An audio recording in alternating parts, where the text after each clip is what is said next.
رات کے 11 بجے کا وقت تھا اور میں اس طرح بے خبر سو رہا تھا جیسے گدے گھوڑے سب بیچ دیے ہوں۔ نہ جانے خوابوں میں کون سے جزیروں کی سیر کر رہا تھا جب فون کی مسلسل بجتی گھنٹی نے مجھے جھنجھوڑ کر ہوش و حواس کی دنیا میں اپنے خوابیدہ اعصاب کو بمشکل کنٹرول کرتے ہوئے میں نے فون اٹھایا۔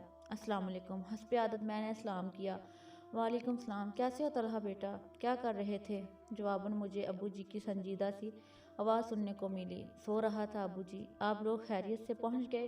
اور پھر جو انہوں نے بتایا اسے سن کر قدموں تلے سے زمین نکل گئی۔ ان کی گاڑی راستے میں ایک حادثے کا شکار ہو گئی تھی اور اس وقت سب ہسپتال میں تھے۔ اگرچہ بقول ان کے فکر کی کوئی بات نہیں تھی اور وہ سب معمولی زخمی ہوئے تھے، لیکن ان کا پریشان لب و لہجہ اور غیر معمولی انداز گفتگو مجھے کسی انہونی کا پتہ دے رہا تھا۔ لہٰذا میں نے فوراً روانگی کا پروگرام بنایا۔ اگرچہ ابو جی اس وقت مجھے سفر سے منع کر رہے تھے، لیکن میرا رکنا اب ناممکن ہو چکا تھا اور دل چاہ رہا تھا کہ اڑ کر ان کے پاس پہنچ جاؤں۔ میرے والدین، خالہ، خالو اور میری چھوٹی بہن قریبی رشتہ داروں کی شادی میں شرکت کرنے آج شام ہی حیدرآباد روانہ ہوئے تھے۔ میں اپنے امتحان کی وجہ سے گھر پر رک گیا تھا۔ میری خالہ اور خالو ہمارے گھر سے 2 گلیاں چھوڑ کر ہی رہتے تھے اور ہمارے ان سے بہت خوشگوار مراسم تھے۔ خالہ خالو نہایت شفیق، پرخلوص اور زندہ دل تھے۔ اللہ تعالیٰ نے ان کو ہر دنیاوی نعمت سے نوازا تھا سوائے اولاد کے، لیکن انہوں نے اس کمی کو اپنی زندگی کا روگ بنانے کی بجائے تقدیر کا لکھا جان کر اس سے سمجھوتا کر لیا تھا۔ مجھے اور میری چھوٹی بہن گڑیا کو وہ اپنی اولاد ہی سمجھتے تھے اور اپنی تمام تر محبت ہم پر نچھاور کرتے تھے۔ نتیجتاً ہم دونوں بھی انہی والدین جیسا ہی مقام دیتے تھے۔ فون بند ہوتے ہی میں فوراً تیار ہو کر روانہ ہو گیا۔ والد سے میں نے ہسپتال کا ایڈریس لے لیا تھا۔ تقریباً 3 گھنٹے کا راستہ تھا۔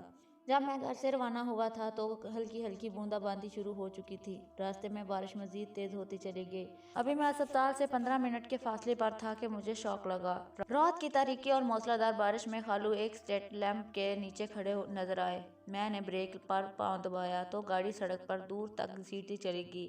خالو تیزی سے چلتے ہوئے آئے اور فرنٹ سیٹ کے ساتھ دروازہ کھول کر میرے ساتھ بیٹھ گئے۔ اتنی تیز بارش میں کھڑے ہونے کے باوجود ان کا لباس بالکل خشک تھا۔ میں نے نہایت حیرت سے ان سے پوچھا کہ وہ یہاں کیا کر رہے تھے، تو انہوں نے دھیرے سے کہا، بس بیٹا یوں ہی کھڑا تھا۔ وہ بالکل گمسم اور کھوئے کھوئے سے تھے۔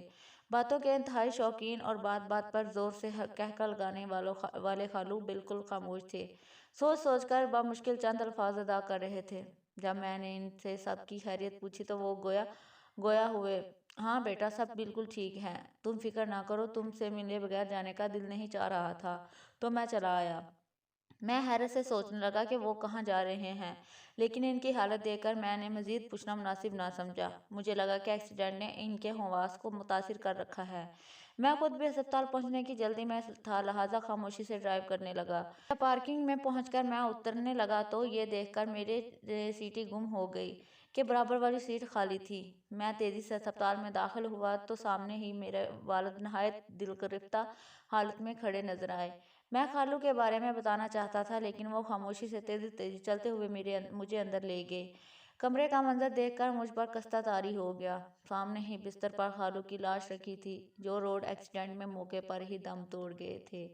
امی اور خالہ مجھے دیکھ کر لپک کر آئیں اور مجھ سے لپٹ کر پھوٹ پھوٹ کے رونے لگی، لیکن میں اپنے حواس میں ہی کب تھا جو انہیں تسلی دیتا۔ میں تو حیرت سے گنگ کھڑا یہ سوچ رہا تھا کہ اگر خالو ایکسیڈنٹ کے وقت ہی انتقال کر گئے تھے تو ابھی میرے ساتھ گاڑی میں کون تھا؟ کیا ان کی محبت واقعی اتنی شدید تھی کہ مجھ سے ملے بغیر جانے کا ان کا دل رضامند نہ تھا؟